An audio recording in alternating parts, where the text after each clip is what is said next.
महालक्ष्मी का पुल, किशन चंद्र। महालक्ष्मी स्टेशन के उस पार महालक्ष्मी जी का एक मंदिर है। इसे लोग रेस कोर्स भी कहते हैं। इस मंदिर में पूजा करने वाले हारते ज्यादा हैं, जीतते बहुत कम हैं। महालक्ष्मी स्टेशन के उस पार एक बहुत बड़ी बदरौ है जो इंसानी जिस्मों की गिलाजत को अपने मुताफिन पानियों में घोलती हुई शहर से बाहर चली जाती है। मंदिर में इंसान के दिल की गिलाजत धुलती है और उस बदरौ में इंसान के जिस्म की गिलाजत, और इन दोनों के बीच में महालक्ष्मी का पुल है। महालक्ष्मी के पुल के ऊपर बाएं तरफ लोहे के जंगले पर 6 साड़ियां लहरा रही हैं। पुल के उस तरफ हमेशा उस मकाम पर चंद एक साड़ियां लहराती रहती हैं। ये साड़ियां कोई बहुत कीमती नहीं हैं, उनके पहनने वाले भी कोई बहुत ज्यादा कीमती नहीं हैं। ये लोग हर रोज इन साड़ियों को धोकर सूखने के लिए डाल देते हैं और रेलवे लाइन के आर पार जाते हुए लोग, महालक्ष्मी स्टेशन पर गाड़ी का इंतजार करते हुए लोग, गाड़ी की खिड़की और दरवाजों से झांक कर बाहर देखने वाले लोग अक्सर इन साड़ियों को हवा में झूलता हुआ देखते हैं। वो इनके मुख्तलिफ रंग देखते हैं, भूरा, गहरा भूरा, मटमैला नीला, कुरमुजी भूरा, गंदा सुर्ख किनारा गहरा नीला और लाल। वो लोग अक्सर इन्हीं रंगों को फिजा में फैले हुए देखते हैं, एक लम्हे के लिए। दूसरे लम्हे में गाड़ी पुल के नीचे से गुजर जाती है। इन साड़ियों के रंग अब जाजिबे नजर नहीं रहे। किसी जमाने में मुमकिन है जब ये नई खरीदी गई हों, इनके रंग खूबसूरत और चमकते हुए हों, मगर अब नहीं है। मुतवातिर धोए जाने से इनके रंगों की आबोताब मर चुकी है और अब ये साड़ियां अपने फीके सीठे रोजमर्रा के अंदाज को लिए बड़ी बेदिली से जंगले पर पड़ी नजर आती हैं। अब दिन में इन्हें 100 बार देखें, ये आपको कभी खूबसूरत ना दिखाई देंगी। ना इनका रंग रूप अच्छा है, ना इनका कपड़ा। ये बड़ी सस्ती घटिया किस्म की साड़ियां हैं।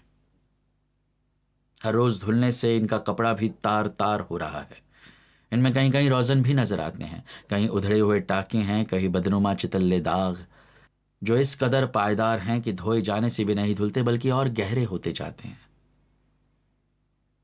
मैं इन साड़ियों की जिंदगियों को जानता हूं क्योंकि मैं इन लोगों को जानता हूं जो इन साड़ियों को इस्तेमाल करते हैं। ये लोग महालक्ष्मी के पुल के करीब ही बाएं तरफ 8 नंबर की चाल में रहते हैं। ये चाल मतवाली नहीं है, बड़ी गरीब सी चाल है। मैं भी इसी चाल में रहता हूं, इसलिए आपको इन साड़ियों और इनके पहनने वालों के मुतालिक सब कुछ बता सकता हूं। अभी वजीर आजम की गाड़ी आने में बहुत देर है, आप इंतजार करते करते उकता जाएंगे। इसलिए अगर आप इन 6 साड़ियों की जिंदगी के बारे में मुझसे कुछ सुन लें तो वक्त आसानी से कट जाएगा। इधर ये जो भूरे रंग की साड़ी लटक रही है, ये शांताबाई की साड़ी है। इसके करीब जो साड़ी लटक रही है वो भी आपको भूरे रंग की साड़ी दिखाई देती होगी, मगर वो गहरे भूरे रंग की है। आप नहीं, मैं इसका गहरा भूरा रंग देख सकता हूं क्योंकि मैं इसे उस वक्त से जानता हूं जब इसका रंग चमकता हुआ गहरा भूरा था। और अब इस दूसरी साड़ी का रंग भी वैसा ही भूरा है जैसा शांताबाई की साड़ी का, और शायद आप इन दोनों साड़ियों में बड़ी मुश्किल से कोई फर्क महसूस कर सकें। मैं भी जब इनके पहनने वालों की जिंदगियों को देखता हूं तो बहुत कम फर्क महसूस करता हूं। मगर ये पहली साड़ी जो भूरे रंग की है वो शांताबाई की साड़ी है, और जो दूसरी भूरे रंग की है और जिसका गहरा भूरा रंग सिर्फ मेरी आंखें देख सकती हैं, वो जीवनाबाई की साड़ी है। शांताबाई की जिंदगी भी उसके साड़ी के रंग की तरह भूरी है। शांताबाई बर्तन मांजने का काम करती है। उसके 3 बच्चे हैं, एक बड़ी लड़की है, 2 छोटे लड़के हैं। बड़ी लड़की की उम्र 6 साल की होगी, सबसे छोटा लड़का 2 साल का है। शांताबाई का खाविन 7 मिल के कपड़े खाते में काम करता है। उसे बहुत जल्द जाना होता है, इसलिए शांताबाई अपने खाविन के लिए दूसरे दिन के दोपहर का खाना रात ही को पका के रखती है, क्योंकि सुबह उसे खुद बर्तन साफ करने के लिए और पानी ढोने के लिए दूसरों के घरों में जाना होता है। और अब वो साथ में अपने 6 बरस की बच्ची को भी ले जाती है और दोपहर के करीब वापस चाल में आती है। वापस आके वो नहाती है और अपनी साड़ी धोती है और सुखाने के लिए पुल के जंगले पर डाल देती है, और फिर एक बेहद गलीज और पुरानी धोती पहनकर खाना पकाने में लग जाती है।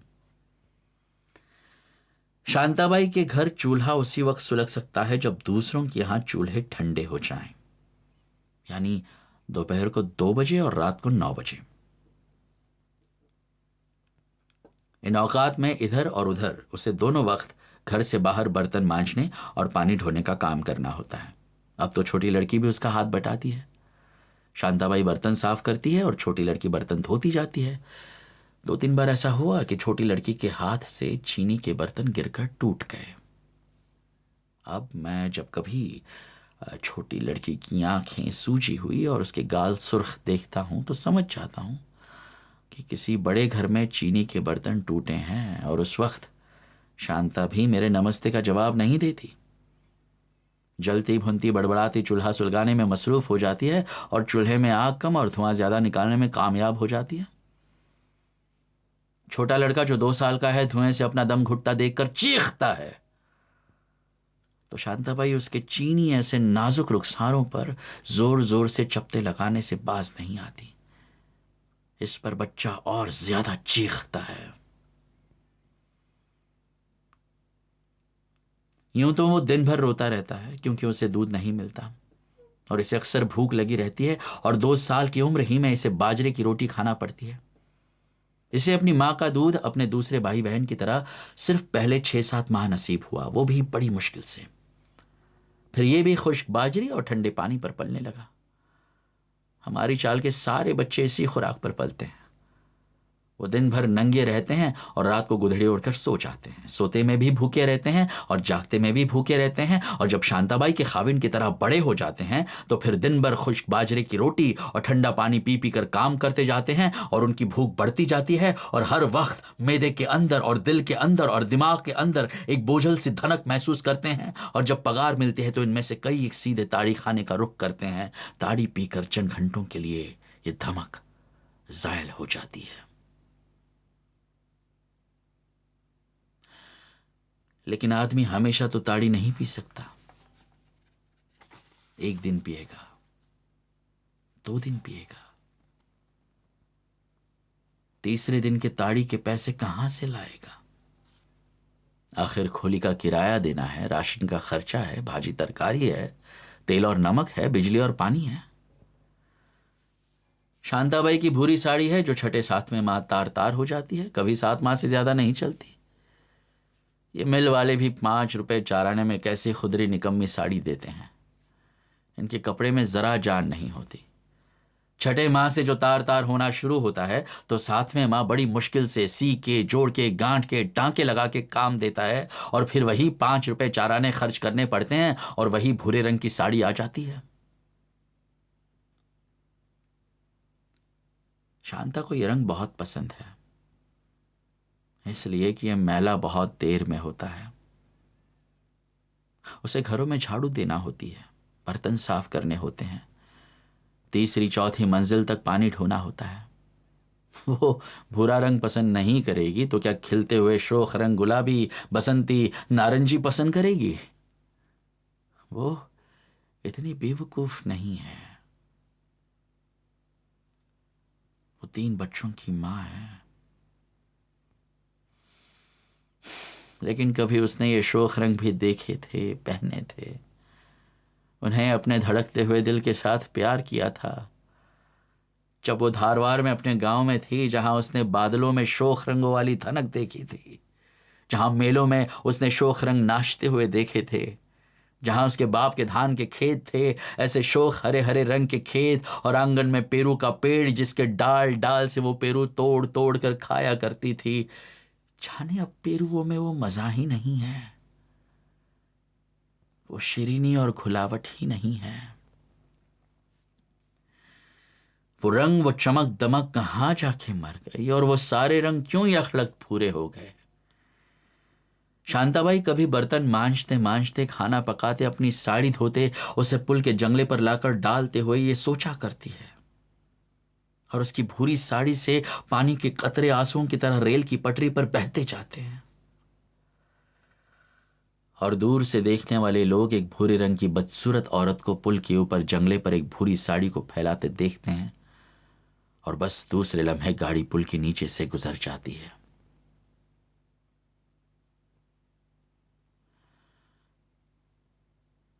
जीवनाबाई की साड़ी, जो शांताबाई की साड़ी के साथ लटक रही है, गहरे भूरे रंग की है।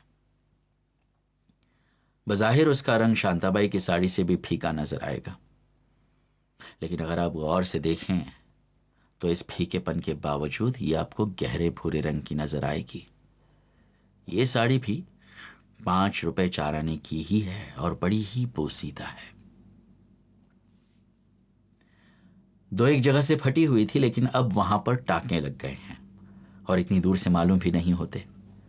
हाँ, आप वो बड़ा टुकड़ा जरूर देख सकते हैं जो गहरे नीले रंग का है, और इस साड़ी के बीच में जहां ये साड़ी बिल्कुल फट चुकी थी लगाया गया है। ये टुकड़ा जीवनाबाई की इससे पहले साड़ी का है और दूसरी साड़ी को मजबूत बनाने के लिए इस्तेमाल किया गया है। जीवनाबाई बेवा है और इसलिए वो हमेशा पुरानी चीजों से नई चीजों को मजबूत बनाने के ढंग सोचा करती है। पुरानी यादों से नई यादों की तलखियों को भूल जाने की कोशिश करती है। जीवनाबाई अपने खाविन के लिए रोती रहती है, जिसने एक दिन उसे नशे में मार मार कर उसकी एक आंख कानी कर दी थी। वो इसलिए नशे में था कि वो उस रोज मिल से निकाला गया था। बुढ़ा ढूंढू अब मिल में किसी काम का नहीं रहा था। को वो बहुत तजुर्बेकार था, लेकिन उसके हाथों में इतनी ताकत न रही थी कि वो जवान मजदूरों का मुकाबला कर सकता, बल्कि वो तो अब दिन रात खांसी में मुब्तला रहने लगा था।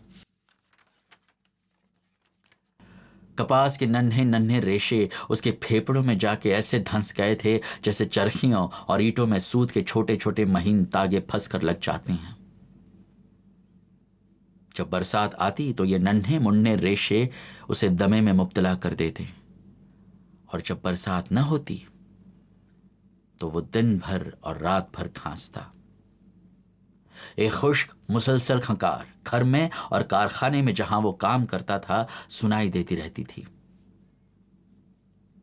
मिल के मालिक ने इस खांसी की खतरनाक घंटी को सुना और ढोंडू को मिल से निकाल दिया।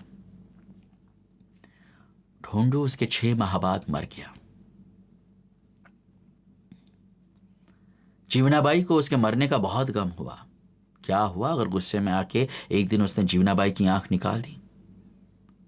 30 साल की शादीशुदा जिंदगी एक लम्हे पर कुर्बान नहीं की जा सकती, और उसका गुस्सा बजा था। अगर मिल मालिक ढोंडू को यूं बेकसूर नौकरी से अलग न करता तो क्या जीवना की आंख निकल सकती थी? ढोंडू ऐसा न था। उसे अपनी बेकारी का गम था, अपनी 35 साल मुलाजमत से बरतरफ होने का गम था, और सबसे बड़ा रंज उसे इस बात का था कि मिल मालिक ने चलते वक्त उसे एक ढेला भी तो नहीं दिया था। 35 साल पहले जैसे ढोंडू खाली हाथ मिल में काम करने आया था, उसी तरह खाली हाथ वापस लौटा, और दरवाजे से बाहर निकलने पर और अपना नंबरी कार्ड पीछे छोड़ाने पर उसे एक धचका सा लगा। बाहर आके उसे ऐसा मालूम हुआ जैसे इन 35 सालों में किसी ने उसका सारा रंग, उसका सारा खून, उसका सारा रस चूस लिया हो और उसे बेकार समझकर बाहर कूड़े करकट के ढेर पर फेंक दिया। और ढोंडू बड़ी हैरत से मिल के दरवाजे को और उस बड़ी चिमनी को देखने लगा जो बिल्कुल उसके सर पर खौफनाक देव की तरह आसमान से लगी खड़ी थी। यकायक ढोंडू ने गम और गुस्से से अपने हाथ मले। जमीन पर जोर से थूका और फिर ताड़ी खाने चला गया। लेकिन जीवना की आंख जब भी ना जाती अगर उसके पास इलाज के लिए पैसे होते। वो आंख तो गल गल कर सड़ सड़ कर खैराती अस्पतालों में डॉक्टरों और कंपाउंडरों और नर्सों की बदएहतियाती और गालियों और लापरवाहियों का शिकार हो गई।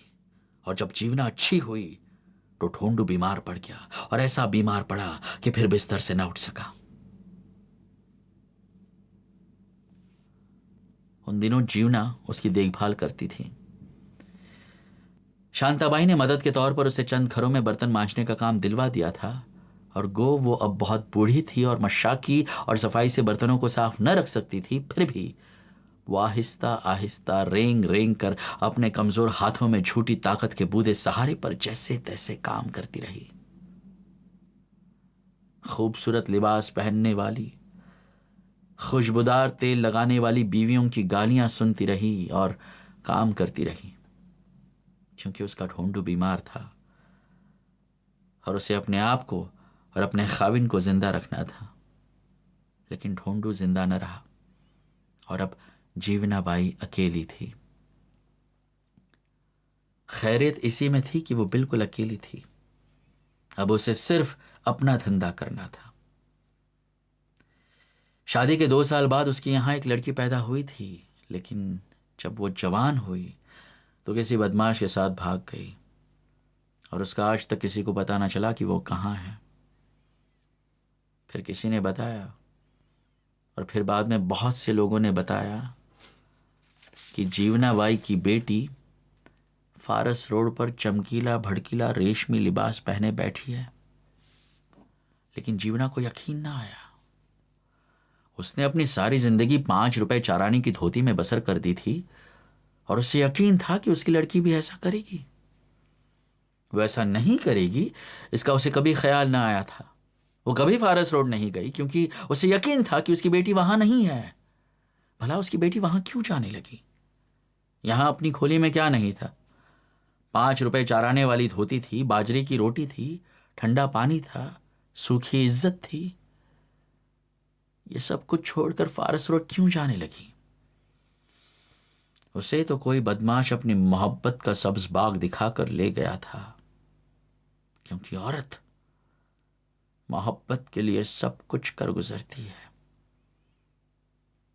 खुद वो 30 साल पहले अपने ढोंडू के लिए अपने माँ बाप का घर छोड़कर चली नहीं आई थी।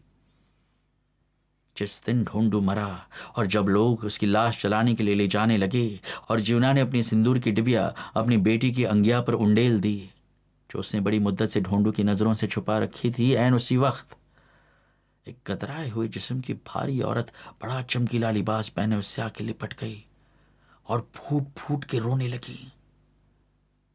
और उसे देखकर जीवना को यकीन आ गया कि जैसे उसका सब कुछ मर गया है। उसका पति, उसकी बेटी, उसकी इज्जत। जैसे वो जिंदगी भर रोटी नहीं, गिलाज़त खाती रही है। जैसे उसके पास कुछ नहीं था, शुरू दिन ही से कुछ नहीं था। पैदा होने से पहले ही उससे सब कुछ छीन लिया गया था। उसे निहत्ता, नंगा और बेइज्जत कर दिया गया था। और जीवना को उसी एक लम्हे में एहसास हुआ कि वो जगह जहां उसका खाविन जिंदगी भर काम करता रहा, वो जगह जहां उसकी आंख अंधी हो गई, वो जगह जहां उसकी बेटी अपनी दुकान सजा के बैठ गई, एक बहुत बड़ा अंधा कारखाना था जिसमें कोई जालिम जाबिर हाथ इंसानी जिस्मों को लेकर गन्ने का रस निकालने वाली चरखी में ठूसता चला जाता है और दूसरे हाथ से तोड़ मरोड़ कर दूसरी तरफ फेंकता जाता है। यकायक जीवना अपनी बेटी को धक्का देकर अलग खड़ी हो गई और चीखे मार मार कर रोने लगी।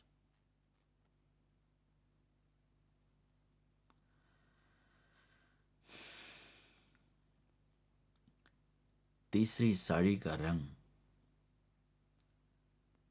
मटमैला नीला है, यानी नीला भी है और मैला भी और मटियाला भी। कुछ ऐसा अजब सा रंग है जो बार बार धोने पर भी नहीं निखरता, बल्कि गलीज हो जाता है। ये मेरी बीवी की साड़ी है। मैं फोर्ट में धन्नू भाई की फर्म में क्लर्की करता हूं। मुझे 65 रुपये तनख्वाह मिलती है।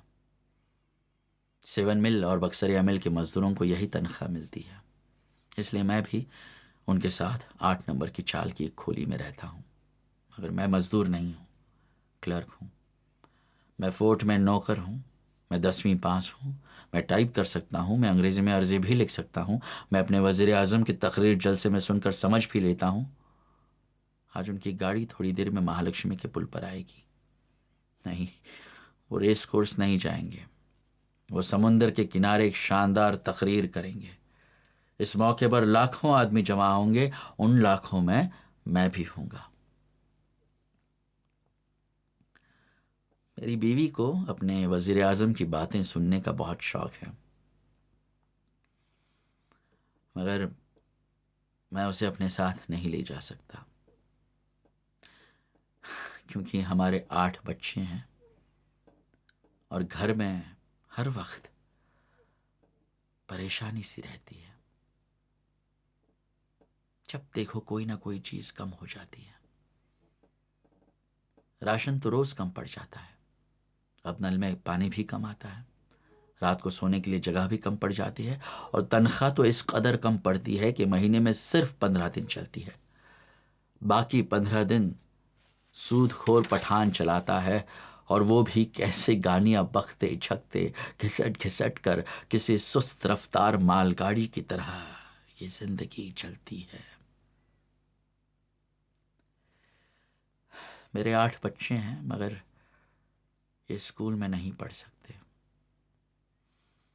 मेरे पास इनकी फीस के पैसे कभी ना होंगे। पहले पहल जब मैंने ब्याह किया था और सावित्री को अपने घर यानी इस खोली में लाया था, तो मैंने बहुत कुछ सोचा था। उन दिनों सावित्री भी बड़ी अच्छी अच्छी बातें सोचा करती थी। गोभी के नाजुक नाजुक हरे हरे पत्तों की तरह प्यारी प्यारी बातें। जब वो मुस्कुराती थी तो सिनेमा की तस्वीर की तरह खूबसूरत दिखाई दिया करती थी। अब वो मुस्कुराहट न जाने कहां चली गई है। उसकी जगह एक मुस्तकिल तेवरी ने ले ली है। वो जरा सी बात पर बच्चों को बेतहाशा पीटना शुरू कर देती है, और मैं तो कुछ भी कहूं, कैसे भी कहूं, कितनी ही लजाजत से कहूं, वो बस काट खाने को दौड़ती है। पता नहीं सावित्री को क्या हो गया है। पता नहीं मुझे क्या हो गया है। मैं दफ्तर में सेठ की गालियां सुनता हूं, घर पर बीवी की गालियां सहता हूं, और हमेशा खामोश रहता हूं। कभी कभी सोचता हूं शायद मेरी बीवी को एक नई साड़ी की जरूरत है। शायद उसे सिर्फ एक नई साड़ी की नहीं, एक नए चेहरे, एक नए घर, एक नए माहौल, एक नई जिंदगी की जरूरत है। अगर अब इन बातों को सोचने से क्या होता है। अब तो आज़ादी आ गई है, और हमारे वजीर आजम साहब ने कह दिया है कि इस नस्ल को यानी हम लोगों को अपनी जिंदगी में कोई आराम नहीं मिल सकता। मैंने सावित्री को अपने वजीर आजम की तकरीर जो अखबार में छपी थी सुनाई, तो वो उसे सुनकर आग बगुला हो गई, और उसने गुस्से में आकर चूल्हे के करीब पड़ा हुआ एक चिमटा मेरे सर पर दे मारा। जख्म का निशान जो आप मेरे माथे पर देख रहे हैं, उसी का निशान है। सावित्री की मटमैली नीली साड़ी पर भी ऐसे कई जख्मों के निशान हैं, मगर आप उन्हें देख नहीं सकेंगे। मैं देख सकता हूं। उनमें एक निशान तो उसी मोंगिया रंग की जॉर्जेट की साड़ी का है जो उसने ओपरा हाउस के नजदीक भोंदूराम पर्चा फरोश की दुकान पर देखी थी। एक निशान उस खिलौने का है जो 25 रुपए का था, और जिसे देखकर मेरा पहला बच्चा खुशी से किंकारियां मारने लगा था, लेकिन जिसे हम खरीद ना सके, और जिसे न पाकर मेरा बच्चा दिन भर रोता रहा।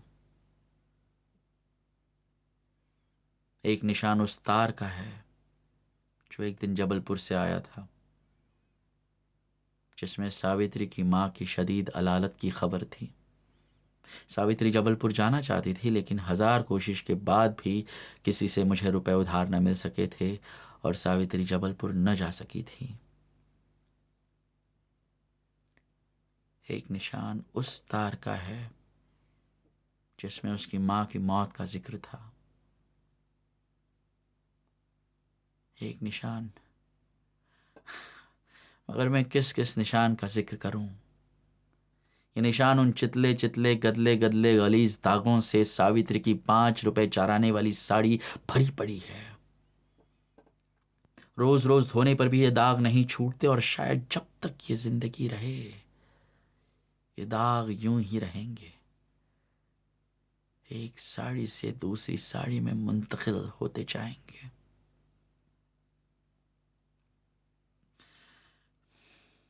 चौथी साड़ी किरमिजी रंग की है और किरमिजी रंग में भूरा रंग भी झलक रहा है। यूं तो ये सब मुख्तलिफ रंगों वाली साड़ियां हैं, लेकिन भूरा रंग इन सब में झलकता है। ऐसा मालूम होता है जैसे इन सब की जिंदगी एक है, जैसे इन सब की कीमत एक है, जैसे ये सब जमीन से कभी ऊपर ना उठेंगी, जैसे इन्होंने कभी शबनम में हंसती हुई धनक, उफक पर चमकती हुई शफक, बादलों में लहराती हुई बर्क नहीं देखी। जैसे शांताबाई की जवानी है, वो जीवना का बुढ़ापा है, वो सावित्री का अधेड़पन है। जैसे ये सब साड़ियां जिंदगियां एक रंग, एक सतह, एक तवातुर, एक तसलसुले यकसानियत लिए हुए हवा में झूलती जाती हैं। ये किरमिजी रंग की भूरे रंग की साड़ी झब्बू भैया की औरत की है।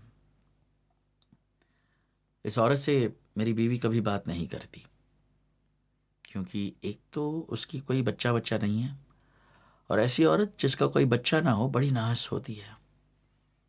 जादू टोने करके दूसरों के बच्चों को मार डालती है और बदरों को बुलाकर अपने घर में बसा लेती है। मेरी बीवी उसे कभी मुंह नहीं लगाती। ये औरत झब्बू भैया ने खरीद कर हासिल की है। झब्बू भैया मुरादाबाद का रहने वाला है, लेकिन बचपन ही से अपना देश छोड़कर इधर चला आया। वो मराठी और गुजराती जबान में बड़े मजे से गुफ्तगू कर सकता है। इसी वजह से उसे बहुत जल्द पावर मिल के गनी खाते में जगह मिल गई। झब्बू भैया को शुरू ही से ब्याह का शौक था। उसे बीड़ी का, ताड़ी का, किसी चीज का शौक नहीं था। शौक था तो उसे सिर्फ इस बात का कि उसकी शादी जल्द से जल्द हो जाए। जब उसके पास 70-80 रुपए इकट्ठे हो गए तो उसने अपने देश जाने की ठानी, ताकि वहां अपनी बिरादरी से किसी को ब्याह लाए। मगर फिर उसने सोचा इन 70-80 रुपयों से क्या होगा। आने जाने का किराया भी बड़ी मुश्किल से पूरा होगा। 4 साल की मेहनत के बाद उसने ये रकम जोड़ी थी, लेकिन इस रकम से वो मुरादाबाद जा सकता था, जाके शादी नहीं कर सकता था। इसलिए झब्बू भैया ने एक बदमाश से बातचीत करके इस औरत को 100 रुपए में खरीद लिया। 80 रुपए उसने नकद दिए, 20 रुपए उधार में रहे, जो उसने 1 साल के अरसे में अदा कर दिए। बाद में झब्बू भैया को मालूम हुआ कि ये औरत भी मुरादाबाद की रहने वाली थी, धीरज गांव की, और उसकी बिरादरी की ही थी। झब्बू बड़ा खुश हुआ। चलो यहीं बैठे बैठे सब काम हो गया। अपनी जात बिरादरी की, अपने जिले की, अपने धर्म की औरत यहीं बैठे बिठाए 100 रुपए में मिल गई। उसने बड़े चाव से अपना ब्याह रचाया और फिर उसे मालूम हुआ कि उसकी बीवी लड़िया बहुत अच्छा गाती है। वो खुद भी अपनी पाटदार आवाज में जोर से गाने नहीं बल्कि चिल्लाने का शौकीन था। अब तो खोली में दिन रात गोया किसी ने रेडियो खोल दिया हो। दिन में खोली में लड़िया काम करते हुए गाती थी, रात को झब्बू और लड़िया दोनों गाते थे। उनके यहां कोई बच्चा नहीं था, इसलिए उन्होंने एक तोता पाल रखा था। मियां मिट्ठू खाविंद और बीवी को गाते देखकर खुद भी लहक लहक कर गाने लगे। लड़िया में एक और बात भी थी। झब्बू ना बीड़ी पीता, न सिगरेट, न ताड़ी, न शराब। लड़िया बीड़ी, सिगरेट, ताड़ी सभी कुछ पीती थी। कहती थी पहले वो ये सब कुछ नहीं जानती थी, मगर जब से वो बदमाशों के पल्ले पड़ी उसे ये सब बुरी बातें सीखना पड़ी। और अब वो और सब बातें तो छोड़ सकती हैं, मगर बीड़ी और ताड़ी नहीं छोड़ सकती।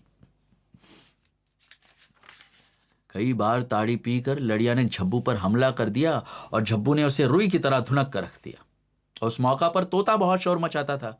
रात को दोनों को गालियां बकते देख खुद भी पिंजरे में टंगा हुआ जोर जोर से वही गालियां बकता जो वो दोनों बकते थे। एक बार तो उसकी गाली सुनकर झब्बू गुस्से में आके तोते को पिंजरे समेत पदरों में फेंकने लगा था, मगर जीवना ने बीच में पड़ के तोते को बचा लिया। तोते को मारना पाप है, जीवना ने कहा। तुम्हें ब्राह्मणों को बुला के परासित करना पड़ेगा, तुम्हारे 15-20 रुपए खुल जाएंगे। फिर सोचकर झब्बू ने तोते को बदरों में गर्क करने का ख्याल तर्क कर दिया। शुरू शुरू में तो झब्बू को ऐसी शादी पर चारों तरफ से गालियां पड़ी। वो खुद भी लड़िया को बड़े शुभ की नजरों से देखता और कई बार बिला वजह उसे पीटा और खुद भी मिल से गैर हाजिर रहकर उसकी निगरानी करता रहा। मगर आहिस्ता आहिस्ता लड़िया ने अपना एतबार सारी चाल में कायम कर लिया। लड़िया कहती थी कि औरत सच्चे दिल से बदमाशों के पल्ले पड़ना पसंद नहीं करती। वो तो एक घर चाहती है, चाहे वो छोटा सा ही हो। वो एक खाविन चाहती है जो उसका अपना हो, चाहे वो झब्बू भैया ऐसा हर वक्त शोर मचाने वाला जबान दराज शेखी खोर ही क्यों ना हो। वो एक नन्हा बच्चा चाहती है, चाहे वो कितना ही बदसूरत क्यों ना हो। और अब लड़िया के पास घर भी था और झब्बू भी था, और अगर बच्चा नहीं था तो क्या हुआ, हो जाएगा। और अगर नहीं होता तो भगवान की मर्जी, ये मियाँ मिट्ठू ही उसका बेटा बनेगा। एक रोज लड़िया अपने मियाँ मिट्ठू का पिंजरा झूला रही थी और उसे चूरी खिला रही थी और अपने दिल के सपनों में ऐसे नन्हे से बालक को देख रही थी जो फिजा में हुमकता हुआ उसकी आगोश की तरफ बढ़ता चला आ रहा था कि चाल में शोर बढ़ने लगा। और उसने दरवाजे से झांक कर देखा कि चंद मजदूर झब्बू को उठाए चले आ रहे हैं और उनके कपड़े खून से रंगे हुए हैं। लड़िया का दिल धक से रह गया। वो भागती भागती नीचे गई और उसने बड़ी दुरुस्ती से अपने खाविन को मजदूरों से छीन कर अपने कांधे पर उठा लिया और अपनी खोली में ले आई। पूछने पर पता चला कि झब्बू से गनी खाते के मैनेजर ने कुछ डांट डपट की। इस पर झब्बू ने भी उसे 2 हाथ जड़ दिए। इस पर बहुत वावेला मचा और मैनेजर ने अपने बदमाशों को बुलाकर झब्बू की खूब पिटाई की और उसे मिल से बाहर निकाल दिया। खैरियत हुई कि झब्बू बच गया, वरना मरने में कोई कसर न थी। लड़िया ने बड़ी हिम्मत से काम लिया। उसने उसी रोज से अपने सर पर टोकरी उठा ली और गली गली तरकारी भाजी बेचने लगी, जैसे वो जिंदगी भर यही धंधा करती आई है। उसी तरह मेहनत मजदूरी करके उसने अपने झब्बू को अच्छा कर लिया। झब्बू अब भला चंगा है, मगर अब उसे किसी मिल में काम नहीं मिलता। वो दिन भर अपनी खोली में खड़ा महालक्ष्मी के स्टेशन के चारों तरफ बुलंद बाला कारखानों की चिमनियों को ताकता रहता है। 7 मिल, न्यू मिल, ओल्ड मिल, पवार मिल, धनराज मिल, लेकिन उसके लिए किसी मिल में जगह नहीं है, क्योंकि मजदूर को गालियां खाने का हक है, गाली देने का हक नहीं है। आजकल लड़िया बाजारों में और गलियों में आवाजें देकर भाजी तरकारी फरोख्त करती है और घर का सारा कामकाज भी करती है। उसने बीड़ी ताड़ी सब छोड़ दी है। हाँ, उसकी साड़ी, किरमजी भूरे रंग की साड़ी जगह जगह से फटती जा रही है। थोड़े दिनों तक अगर झब्बू को काम न मिला तो लड़िया को अपनी साड़ी पर पुरानी साड़ी के टुकड़े जोड़ना पड़ेंगे और अपने मियाँ मिट्ठू को चूरी खिलाना बंद करना पड़ेगी। 5वीं साड़ी का किनारा गहरा नीला है। साड़ी का रंग गदला सुर्ख है, लेकिन किनारा गहरा नीला है और इस नीले में अब भी कहीं कहीं चमक बाकी है। ये साड़ी दूसरी साड़ियों से बढ़िया है, क्योंकि ये 5.5 रुपए 4 आने की साड़ी नहीं है। इसका कपड़ा, इसकी चमक दमक कह देती है कि ये इनसे जरा मुख्तलिफ है। आपको दूर से मुख्तलिफ मालूम नहीं होती होगी, मगर मैं जानता हूं कि ये इनसे जरा मुख्तलिफ है। इसका कपड़ा बेहतर है, इसका किनारा चमकदार है, इसकी कीमत ₹9.25 है।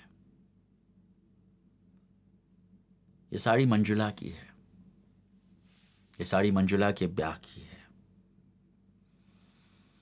मंजुला के ब्याह को अभी 6 माह भी नहीं हुए हैं। उसका खाविंद गुज़िश्ता माह चरखी के घूमते हुए पट्टे की लपेट में आके मारा गया था और अब 16 बरस की खूबसूरत मंजुला बेवा है। उसका दिल जवान है, उसका जिस्म जवान है, उसकी उमंगें जवान हैं, लेकिन वो अब कुछ नहीं कर सकती क्योंकि उसका खाविंद 7 मिल के एक हादसे में मर गया है। वो पट्टा बड़ा ढीला था और घूमते हुए बार बार फटफटाता था और काम करने वालों के एहतजाज के बावजूद उसे मिल मालिकों ने नहीं बदला था क्योंकि काम चल रहा था। और दूसरी सूरत में थोड़ी देर के लिए काम बंद करना पड़ता है। पट्टे को तब्दील करने के लिए रुपया खर्च होता है। मजदूर तो किसी वक्त भी तब्दील किया जा सकता है, इसके लिए रुपया थोड़ी खर्च होता है, लेकिन पट्टा तो बड़ी कीमती शय है। जब मंजुला का खाविंद मारा गया तो मंजुला ने हर्जाने की दरखास्त दी, जो नामंजूर हुई क्योंकि मंजुला का खाविंद अपनी गफलत से मरा था। इसलिए मंजुला को कोई हर्जाना ना मिला और वो अपनी वही नई दुल्हन की साड़ी पहने रही जो उसके खाविंद ने ₹9.25 में उसके लिए खरीदी की थी, क्योंकि उसके पास कोई दूसरी साड़ी न थी जो वो अपने खाविंद की मौत के सोग में पहन सकती। वो अपने खाविंद के मर जाने के बाद भी दुल्हन का लिबास पहनने पर मजबूर थी क्योंकि उसके पास कोई दूसरी साड़ी न थी, और जो साड़ी थी वो यही गदले सुर्ख रंग की थी, ₹9.25 की साड़ी जिसका किनारा गहरा नीला है। शायद अब मंजुला भी ₹5 चाराने की साड़ी पहनेगी। उसका खाविंद जिंदा रहता जब कभी वो दूसरी साड़ी ₹5 चाराने की लाती। उस लिहाज से उसकी जिंदगी में कोई खास फर्क नहीं आया, मगर फर्क इतना जरूर हुआ है कि वो ये साड़ी आज पहनना चाहती है। एक सफेद साड़ी ₹5 चाराने वाली, जिसे पहनकर वो दुल्हन नहीं बेवा मालूम हो सके। ये साड़ी उसे दिन रात काट खाने को दौड़ती है। इस साड़ी से जैसे उसके मरहूम खाविंद की बाहें लिपटी हैं, जैसे इसके हर तार पर उसके शफाफ बोसे मरकूम हैं, जैसे इसके ताने बाने में उसके खाविंद की गरम गरम सांसों की हिद्दत आमेज गुनुदगी है। उसके सियाह बालों वाली छाती का सारा प्यार दफन है। जैसे अब यह साड़ी नहीं है, एक गहरी कब्र है जिसकी हौलनाक पिन्हाइयों को वो हर वक्त अपने जिस्म के गिर्द लपेट लेने पर मजबूर है। मंजुला जिंदा कब्र में गाड़ी जा रही है। छठी साड़ी का रंग लाल है, लेकिन उसे यहां नहीं होना चाहिए क्योंकि उसे पहनने वाली मर चुकी है। फिर भी ये साड़ी यहां जंगले पर बदस्तूर मौजूद है, रोज की तरह धुली धुलाई हवा में झूल रही है। ये माई की साड़ी है जो हमारी चाल के दरवाजे के करीब अंदर खुले आंगन में रहा करती थी। माई का एक बेटा है सीतू, वो अब जेल में है। हाँ, सीतू की बीवी और उसका लड़का यहीं नीचे आंगन में दरवाजे के करीब नीचे पड़े रहते हैं। सीतू और सीतू की बीवी, उनकी लड़की और बुढ़िया माई, ये सब लोग हमारी चाल के भंगी हैं। इनके लिए खोली भी नहीं है और इनके लिए इतना कपड़ा भी नहीं मिलता जितना हम लोगों को मिलता है। इसलिए ये लोग आंगन में रहते हैं, वहीं खाना खा के वहीं जमीन पर पड़ के सो रहते हैं। यहीं पे ही बुढ़िया मारी गई थी। वो बड़ा सुराख जो आप इस साड़ी में देख रहे हैं पल्लू के करीब, ये गोली का सुराख है। ये कारतूस की गोली माई को भंगियों की हड़ताल के दिनों में लगी थी। नहीं, वो उस हड़ताल में हिस्सा नहीं ले रही थी। वो बेचारी तो बहुत बूढ़ी थी। चल फिर भी न सकती थी। उस हड़ताल में तो उसका बेटा सीतू और दूसरे भंगी शामिल थे। ये लोग महंगाई में कमी मांगते थे और खोली का किराया मांगते थे, यानी अपनी जिंदगी के लिए 2 वक्त की रोटी, कपड़ा और सर पर छत चाहते थे। इसलिए इन लोगों ने हड़ताल की थी, और जब हड़ताल खिलाफ कानून करार दे दी गई तो इन लोगों ने जुलूस निकाला, और उस जुलूस में माई का बेटा सीतू आगे आगे था और खूब जोरों शोर से नारे लगाता था। फिर जब जुलूस भी खिलाफ कानून करार दे दिया गया तो गोली चली और हमारे चाल के सामने चली। हम लोगों ने अपने अपने दरवाजे बंद कर लिए, लेकिन घबराहट में चाल का दरवाज़ा बंद करना किसी को याद न रहा, और फिर हमें बंद कमरों में ऐसा मालूम हुआ गोया गोली इधर से उधर से चारों तरफ से चल रही हो। थोड़ी देर के बाद बिल्कुल सन्नाटा हो गया, और जब हम लोगों ने डरते डरते दरवाज़ा खोला और बाहर झांक के देखा तो जुलूस तितर बितर हो चुका था, और हमारे चाल के करीब बुढ़िया मरी पड़ी थी। ये उसी बुढ़िया की लाल साड़ी है जिसका बेटा सीतू अब जेल में है। इस लाल साड़ी को अब बुढ़िया की बहू पहनती है। इस साड़ी को बुढ़िया के साथ चला देना चाहिए था, मगर क्या किया जाए, तन ढकना ज्यादा जरूरी है। मुर्दों की इज्जत और एहतराम से भी कहीं ज्यादा जरूरी है जिंदों का तन ढका जाए। ये साड़ी जलने जलाने के लिए नहीं है, तन ढकने के लिए है। हाँ, कभी कभी सीतू की बीवी इसके पल्लू से अपने आंसू पोंछ लेती है, क्योंकि इसमें पिछले इसी बरसों के सारे आंसू और सारी उमंगें और सारी फतहें और शिकस्तें जज्ब हैं। आंसू पोंछ कर सीतू की बीवी फिर उसी हिम्मत से काम करने लगती है जैसे कुछ हुआ ही नहीं, कहीं गोली चली ही नहीं, कोई जेल गया ही नहीं। भंगन की झाड़ू उसी तरह चल रही है। हेलो, बातों बातों में वजीर आजम साहब की गाड़ी निकल गई। वो यहाँ नहीं ठहरी। मैं समझता था वो यहाँ ज़रूर ठहरेगी। वजीर आजम साहब दर्शन देने के लिए गाड़ी से निकलकर थोड़ी देर के लिए प्लेटफॉर्म पर टहलेंगे, और शायद हवा में झूलती हुई इन 6 साड़ियों को भी देख लेंगे जो महालक्ष्मी के पुल के बाएं तरफ लटक रही हैं। ये 6 साड़ियाँ जो बहुत मामूली औरतों की साड़ियाँ हैं, ऐसी मामूली औरतें जिनसे हमारे देश के छोटे छोटे घर बनते हैं, जहां एक कोने में चूल्हा सुलगता है, दूसरे कोने में पानी का घड़ा रखा है, ऊपरी ताख्चे में शीशा है, कंघी है, सिंदूर की डिबिया है, खाट पर नन्हा सो रहा है, अलगनी पर कपड़े सूख रहे हैं। ये इन छोटे छोटे लाखों करोड़ों घरों की बनाने वाली औरतों की साड़ियां हैं जिन्हें हम हिंदुस्तान कहते हैं।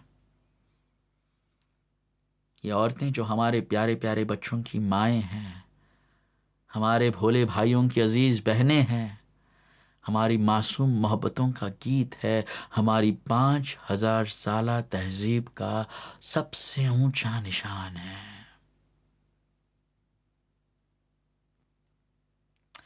वजीर आजम साहब, ये हवा में झूलती हुई साड़ियां तुमसे कुछ कहना चाहती हैं, तुमसे कुछ मांगती हैं। ये कोई बहुत बड़ी कीमती चीज तुमसे नहीं मांगती हैं। ये कोई बहुत बड़ा मुल्क, बड़ा ओहदा, बड़ी मोटर कार, कोई परमिट, कोई ठेका, कोई प्रॉपर्टी, ये ऐसे किसी चीज की तालिब नहीं है। ये तो जिंदगी की बहुत छोटी छोटी चीजें मांगती हैं।